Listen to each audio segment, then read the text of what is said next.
Morning. Just one quick correction. Obviously, it's not April 11th, and it said April 11th on the food truck. We did have a food truck here on April 11th. It was awesome. Hoping you can stick around and join us for that as well. Today, we wrap up our three-part series on Communitas. And if you haven't been able to join us, I'd encourage you to go back and catch up on some of those messages because it's pivotal and it's foundational for where we are going and what God is calling us to. Now, I was thinking through it this week, and I guess I don't know at what point it started, exactly what age, but I know it was somewhere around my teens. My dad started saying something to us, and he would say, "Remember that you're a Kohler," which is fitting since that's my last name. And so he would say, "Remember, you're a Kohler." And at first I thought, I have no idea what that means. I don't know what it means to be a Kohler. I really don't. But it did get me thinking. And so every time he would say it, I would start thinking about what that actually meant, and I start watching my parents a little bit closer. I started maybe paying more attention to the messages that they would tell us. And what I could ultimately think about and what it came down to for my understanding of what it meant to be a Kohler was that, number one, Kohlers, they work hard, okay? Number two, they don't quit. And number three, they live to the best of their ability with integrity. Those are the things I saw modeled in my dad. And so that's the things that I came to understand is this is what it means to be a Kohler. And I realized that even though it took me a long time to kind of figure that out, and it's not limited to those three things, it certainly goes beyond there. But those were absolutely at the core. It got me thinking about something else, that we call ourselves followers of Jesus, and to be a follower of Jesus, it means that you are in the family of God. And it got me thinking about that reality. What does it mean to be a part of the family of God? What are some of those identifiers? What does it actually look like with flesh and blood on it? It's interesting as well because as we are talking about this idea of Communitas being a people that are organized around a mission, not just people that do things purposefully, not just people that do things on purpose, but people created for purpose. It's the only reason we are together. That should mean something, and it actually confronts something that's huge in our culture, and I think it's something that we just all operate in without even knowing it, is that we live in a hyper-individualistic culture. Not just an individualistic culture, a hyper-individualistic culture. We've just kind of learned how to go with the flow of being vigilant about our self-governance, our autonomy. In the church, it's interesting because it starts to look a little bit more like consumerism, what I can get out of being a part of this group. And we talked about that a couple of weeks ago. We talked about Communitas being the difference between what can the community do for me versus what can I do for the community. That's a big shift in our thinking. There was some research that was done. Author J.Y. Kim, in his book, Analog Church, points to just the top 3 reasons out of a study that was done. There was a list of 10 reasons adults look for a new church or what they look for in a new church. And author J. Kim points out the top 3 things, and we're going to put these up on the screen for you. For the first one, adults look for a place that they can grow in their relationship with God. Okay? Sounds good. Nothing wrong with that. Number 2, a foundation for kids. You know, there's been a lot of studies of generations walking away from the church, and there's a hope from the older generation, typically whatever that older generation is always looking to the younger generation that's walking away from church and hoping that when they have kids, they'll come back to the church. Right? Maybe when they realize the stakes or what's at stake for their family, then they'll return to the church. Well, statistically, there is some accuracy to that once we have kids, we start thinking a little bit about the foundation that we're instilling in our kids. So that's reason number 2. The reason number 3 is people look for a church so that they can become a better person. right? So there's this understanding of personal growth and self-awareness and all of that. And these are the top 3 reasons, and there's nothing wrong with these reasons. But what I find interesting and what author Jay Kim points out is nowhere in the top 3 do you find any sense of belonging. That while these are good and noble things, these are things that we should want. When they are the only things that we want, when they are our top priorities, it signifies to us something. It signifies to us that we too have kind of bought in, at least at some level, to this hyper-individualistic culture. Our understanding of communitas, and as we read God's word, as we look at what he's done throughout history, what he's called his people to, it just absolutely and radically confronts that spirit of hyper-individuality. It calls us to something else. Now, the study that Kim points to in his book, it does eventually include belonging, but it's not even in the top 3. You'd have to go down the list a little bit more to find any sense of belonging, any sense of, I came to find a people, I came to find a group that I can do life with, I came to find all of those good things. They are there, but they are farther down the list. It signifies that maybe this consumer culture that we've created over the years, that all of us are a part of, you're a part of it, I'm a part of it, we've all contributed to it in some way. It is deeper and more pervasive than we thought. Author Eugene Peterson describes his journey in this by saying it this way: I often found myself preferring the company of people outside my congregation, men and women who did not follow Jesus, or worse, preferring the company of my sovereign self. But soon I found that my preferences were honored by neither Scripture nor Jesus. I didn't come to the conviction easily, but finally, there was no getting around it. There can be no maturity in the spiritual life, no obedience in following Jesus, no wholeness in the Christian life apart from immersion and embrace of community. I am not myself by myself. Community, not the highly vaunted individualism of our culture, is the setting in which Christ is at play. I love those last 2 sentences the most. I am not myself by myself. This fuller understanding of who I am, this fuller understanding of who you are, is found in the we. That I can have a certain amount of understanding, you can have a certain amount of understanding about who you are, but it's lost and it pales in comparison with who you are when you're not by yourself. When you don't dictate your own truths, when you don't dictate your own morality, when you don't dictate your own holiness, and you subject that, you submit it to a community, it radically changed. The result of this is what Peterson calls the setting in which Christ is at play. There's something valuable that happens when we allow ourselves to be known and to belong to a family of believers that is bigger than us and that is formed purely for the sake of redemption in the world. It confronts our worldview down to its very, very core. And that's all good. We've been kind of setting the stage of what Communitas is. Week 1, we defined it as a people organized around this mission. Not that it's a people with a mission, but that it's a fellowship of the ring, if you will, right? That's organized for this mission. And then last week, we had Sam Middlebrook join us, and he said it's about motivation of being loved by God. And we are going to take that a step further, because it doesn't do enough good to just simply define communitas or talk about the love of God in the midst of our community. We want to understand what communitas looks like with some flesh and bone on it. If we are going to allow this to confront us, let's talk about what it actually looks like. In order to do that, I want to invite you to go to Acts chapter 2, verse 42. We're going to read through 47 this morning. And it's an incredibly popular verse. We'll talk about that in just a second. An incredibly popular passage. It says this: They, the early church, devoted themselves to the apostles' teaching and to fellowship, to the breaking of bread and to prayer. Everyone was filled with awe at the many wonders and signs performed by the apostles. All the believers were together and had everything in common.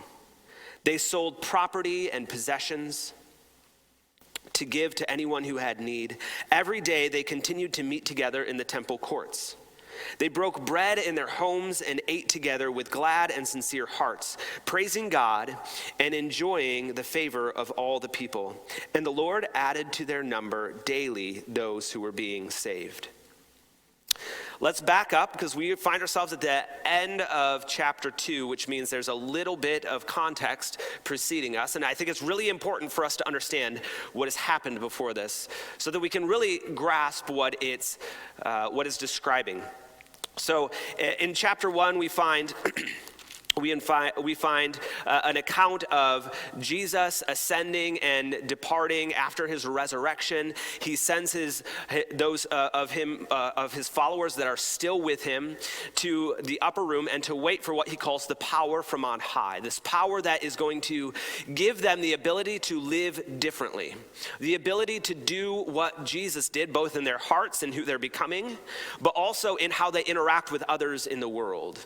And so they do that. They go up to the upper room. We have an account where in what we call Pentecost, that the Holy Spirit descends on the people of God, and it's like tongues of fire resting on their head, and then out of that breaks forth this speaking in tongues, and they're in the midst of a Jewish festival, and people from all over the settled inhabited world have converged on Jerusalem in this time. And so people are hearing the prophecies and the good news of Jesus in their native tongues, in their language, from the areas they originate from, and it's just incredible. The result of which is Peter proclaiming the very first gospel message in the New Testament church, and just about 3,000 people are added to the family of God in that one day.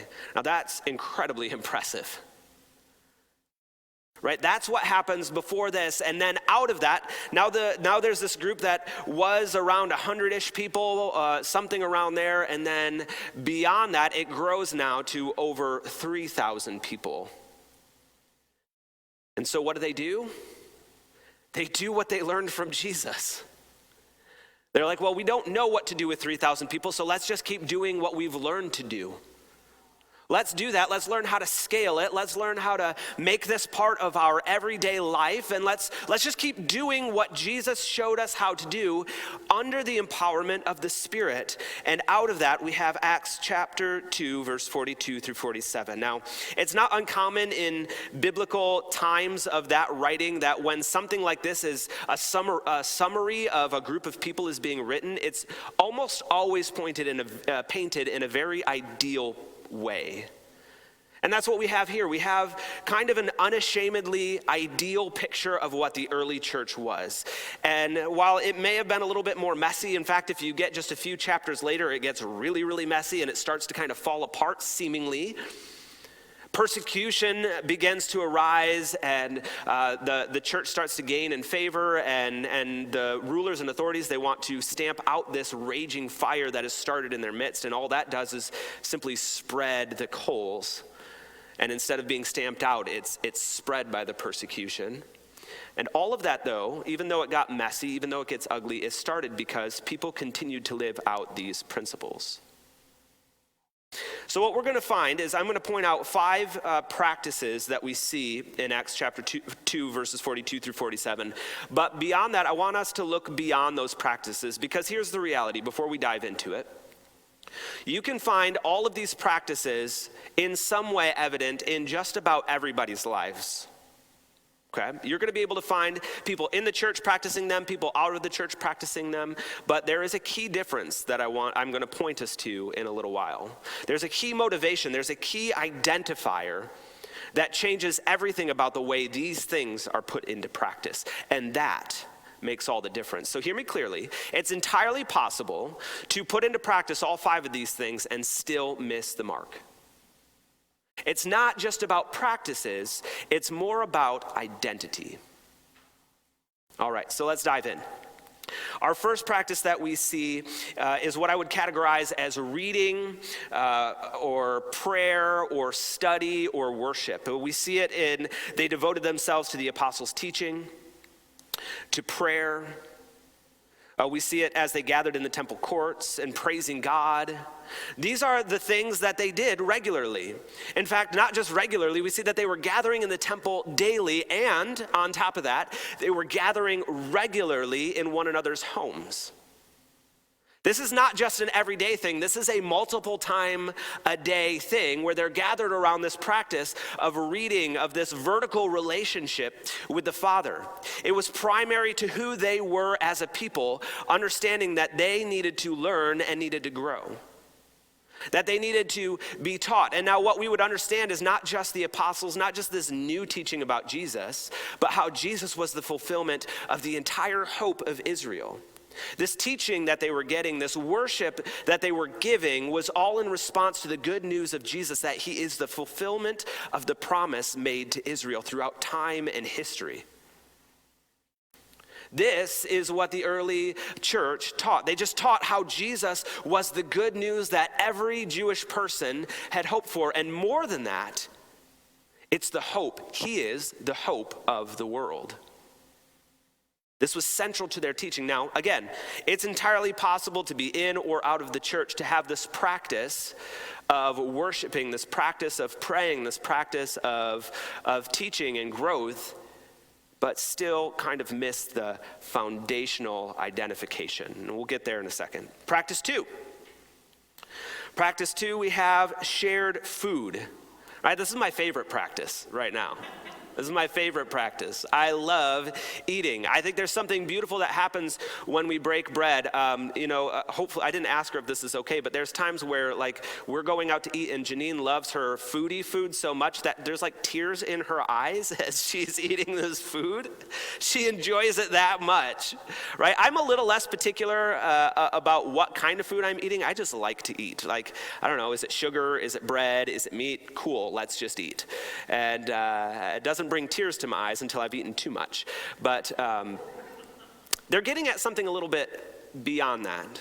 You see, there's more than just eating. There's more than just enjoying the food. There's more than just really savoring a well-prepared dish of food or an amazingly beautiful baked good. There's something more. You see, in the ancient world, to break bread with somebody meant something more significant than just eating together. When you shared a table, when you broke bread, it was actually the institution of a covenant relationship. It was the institution of an understanding that now you are a part of my life and I am a part of your life. It is a buy-in of saying our two households, our two, what they referred to as oikoses in the New Testament, which meant more than just the home that you live in. It meant more than just your wife or husband and your kids.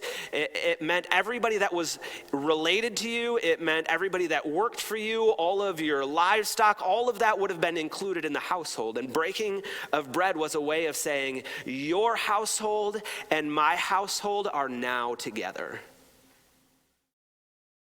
It was an unspoken rule that if you broke bread together, you are now allies in whatever you needed to be allied in.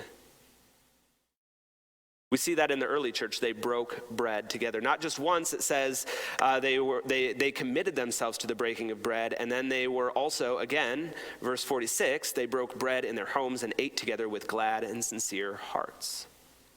This was a constant, intimate fellowship together that shared its resources. And in fact, that gets us to practice 3, which is shared resources. It's just incredible.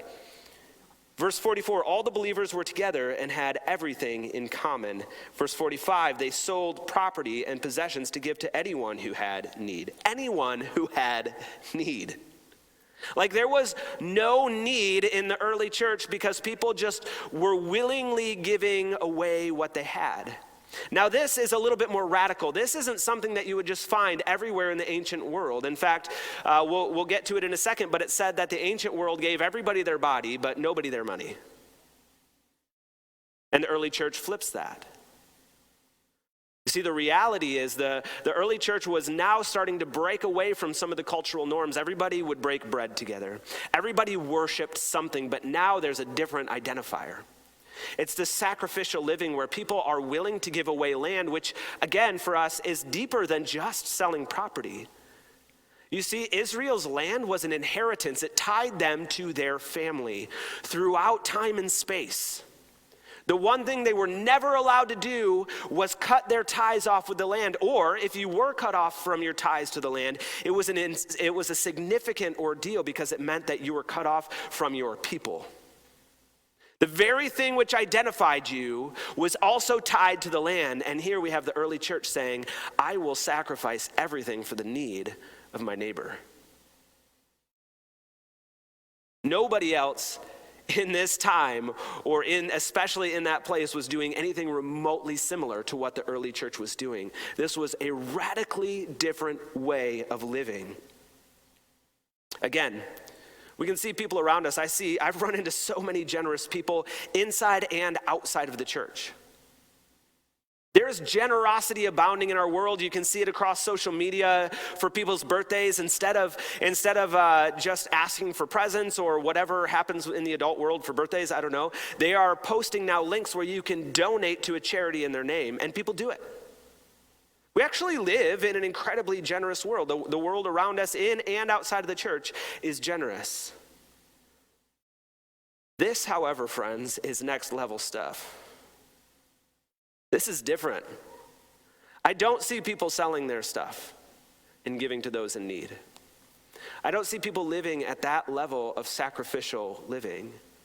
But this is what we find in the church. So practice 3, we have shared resources. Practice 4, we have celebration and play. Now, play, you might think, is a little bit of a stretch. You're like, I don't see them playing cards or any of that kind of stuff in here. But it's true. It's pointed out in simple and subtle ways like fellowship, glad and sincere hearts, enjoying the favor of all the people. These are celebratory terms. Now, I don't know if any of you have ever watched any kind of movie or show where Jewish people are depicted at all, but here's another way we know that they were incredibly celebratory. You can't watch anything based on Jewish culture and not see a party. Like, it's not a thing. When they were upset, they are tearing their clothes and they are sprinkling ashes on their head. When they are angry, they are throwing dust in the air and they are screaming out, and something serious is about to go down. And when they are happy, they are killing the fattened calf, the one that they had been raising for a joyous occasion, just so they could celebrate. This is the people that are now gathered as the early church, but they're not just doing it on occasion. They're not just doing it on temple days. They are doing it every day. This was like an everyday party. They were celebrating the work God had done, and then sometimes it looked like worship, sometimes it looked like throwing a party, and they were doing it with shared resources. It's okay to have fun in the family of God. Actually, it's good. Now again, everybody has fun, but the question then is, what makes the church's party, in its identification, in its motivation, how is that different? We'll get there in a second. Practice 5, the final practice, is mission and ministry. We see this in verse 43. Everyone was filled with awe at the many wonders and signs performed by the apostles. We see it in the reality that the Lord added to their number daily those who were being saved. This mission, this ministry was happening. It was just a part of the church. We see this picture that when all of these things are happening, when all of these practices are happening from the right place because of the right reason, the people that have spent a lot of time around the church just got sucked in. It was like if you were to remove any one of these things, any one of the prayer, reading, worship, the shared food, the shared resources, the celebration and play, or the mission and ministry, you would no longer have a church. It would cease to be a church anymore. It would be something else, something less than the body of Christ, living and breathing and working and playing together. If you took it and you separated it and it was just one person doing these things, it would no longer be the church, because the church is not an individual. The church is a collective. It's a co-op. It is a people, not a person. These are communal things that we see together. Now we have to get to the why. You know, if I read something like this, and honestly, every time I read Acts 2:42 through 47, my heart just kind of burns, and it's like, I want that. I want that. I want to be a part of it. And I can find myself trying to do these things, but maybe sometimes there's just still a miss there. And so I have to ask, like, okay, if I want that, then what is the foundation? What is the underlier behind all of it?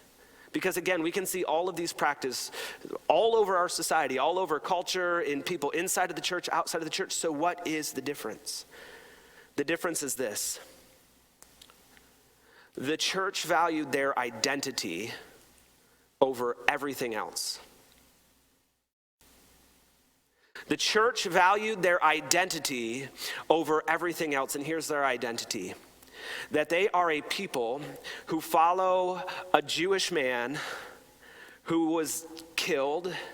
He was laid in a grave for 3 days, but he was resurrected.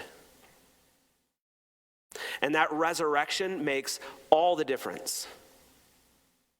Their identity as a people was the fact that they were a people of the resurrection. They had the audacity to claim that they follow a guy who was brought back to life. But if it's true, then this is how it should look.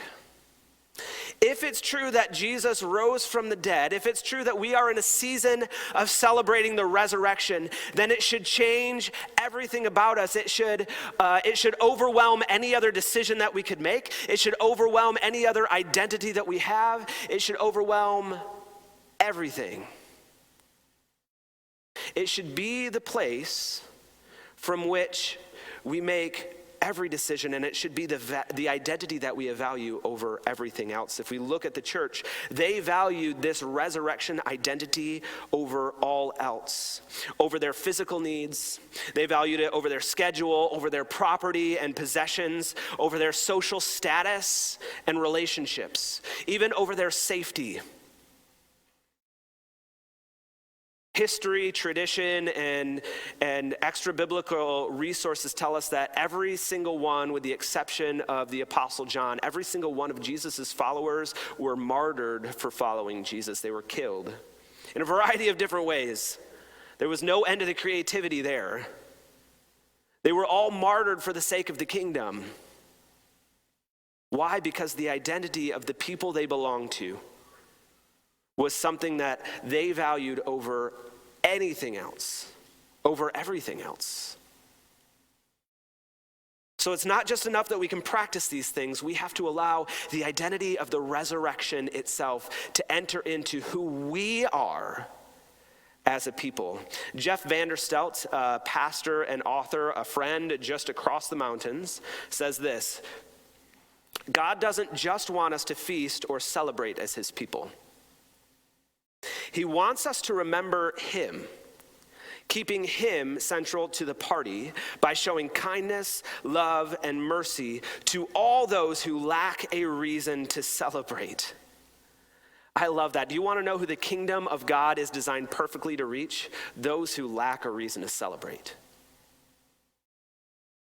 It's one of the things we see in the practice of the early church. That when we take this identity, when we take this understanding of the resurrection down to who we are as our corporate identity, we show loving kindness, we show kindness, love, and mercy to all those around us. That the people that we rub elbows with day in and day out, they can't help but notice our love and kindness and mercy. Because our identity as a resurrection people trumps everything else. Every other opinion, every other need, every other desire, it trumps everything. Author Tim Keller says it this way: the early church was strikingly different from the culture around it in this way. The pagan society was stingy with its money and promiscuous with its body. A pagan gave nobody their money and practically gave everybody their body. And then Christians came along and gave practically nobody their body, and they gave practically everybody their money.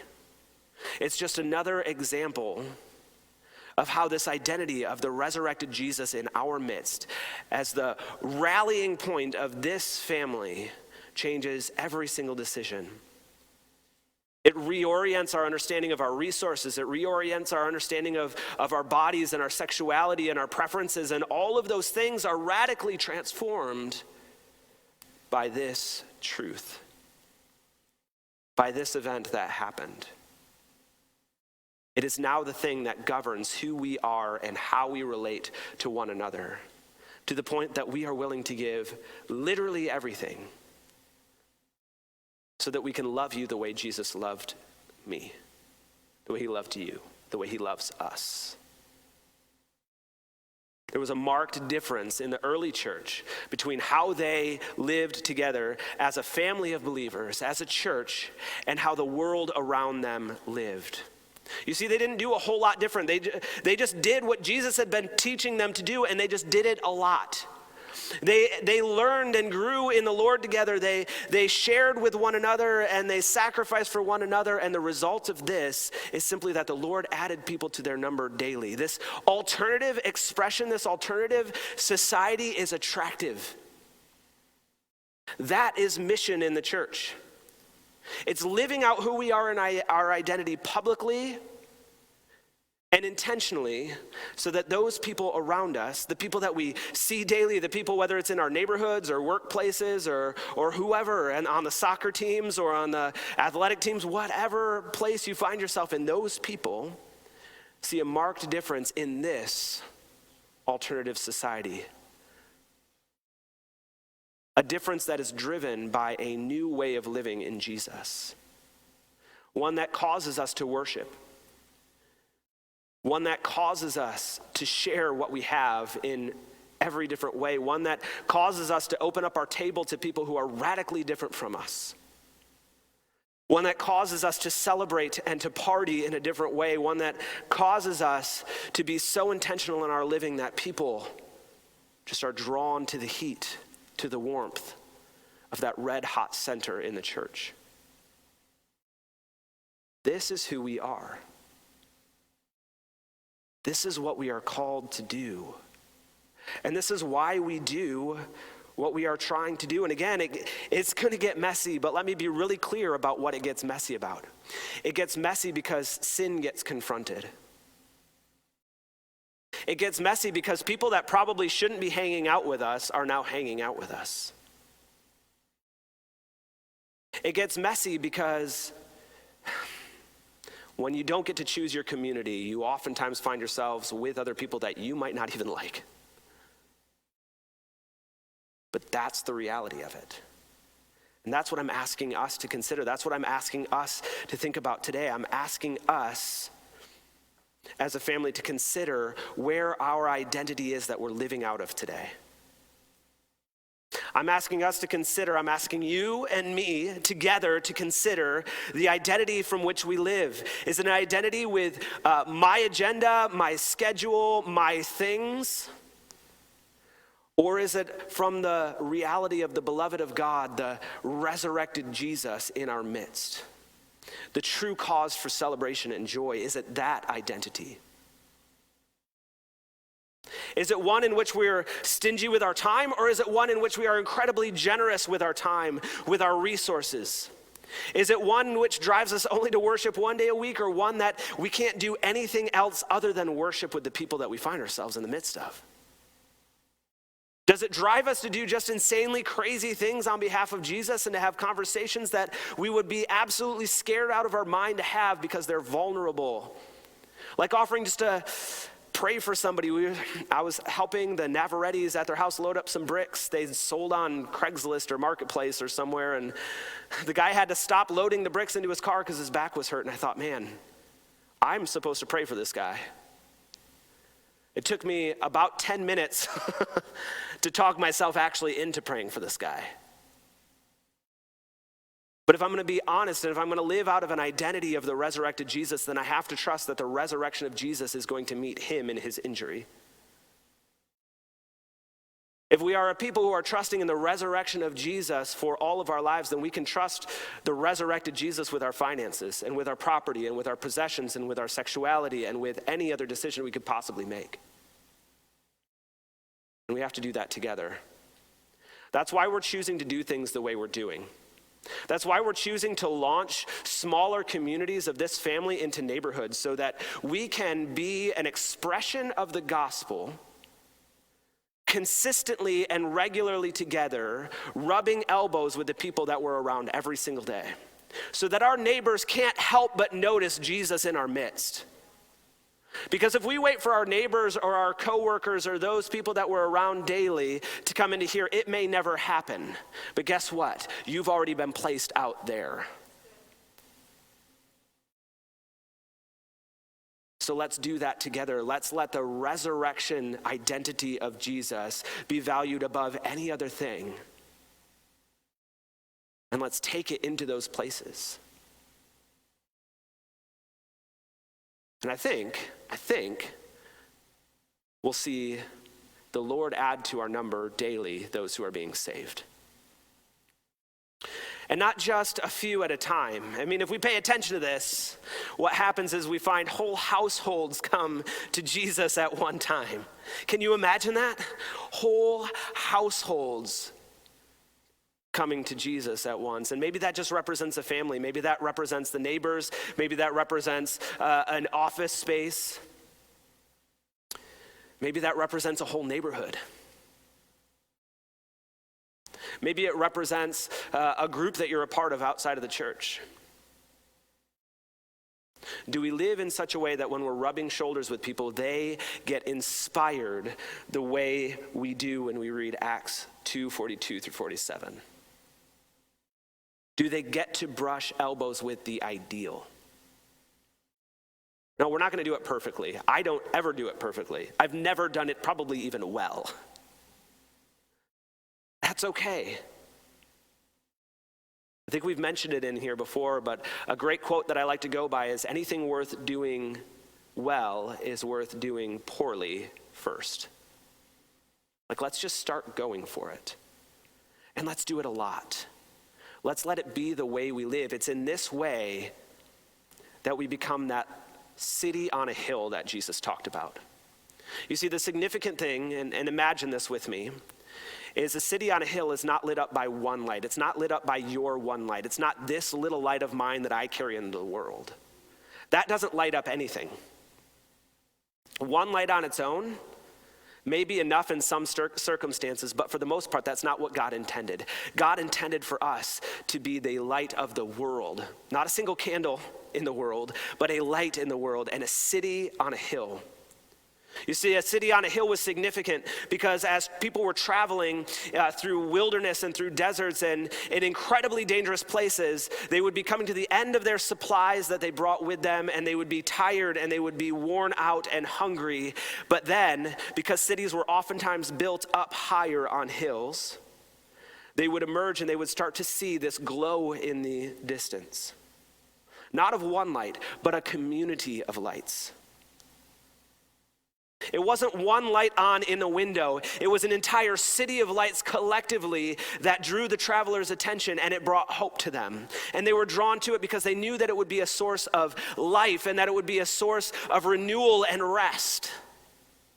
This is the picture Jesus gives to his church. You are a city collectively. You together are a city on a hill. We have to fight this hyper-individualism for the sake of the world. That's the challenge this week. Are we willing to step in? That's a huge ask. I know, I just laid out probably the biggest ask ever. Can we be the city? Can we just sacrifice this whole operating system that we've just kind of learned to live with forever? Can we just do that? No, probably not tonight, probably not tomorrow, but can we at least change our direction? That's the ask. Would you do the work this week of just reflecting on that? Would you do the work of just asking where the identity is from that we're living out? And are we willing to do that together? Let's pray.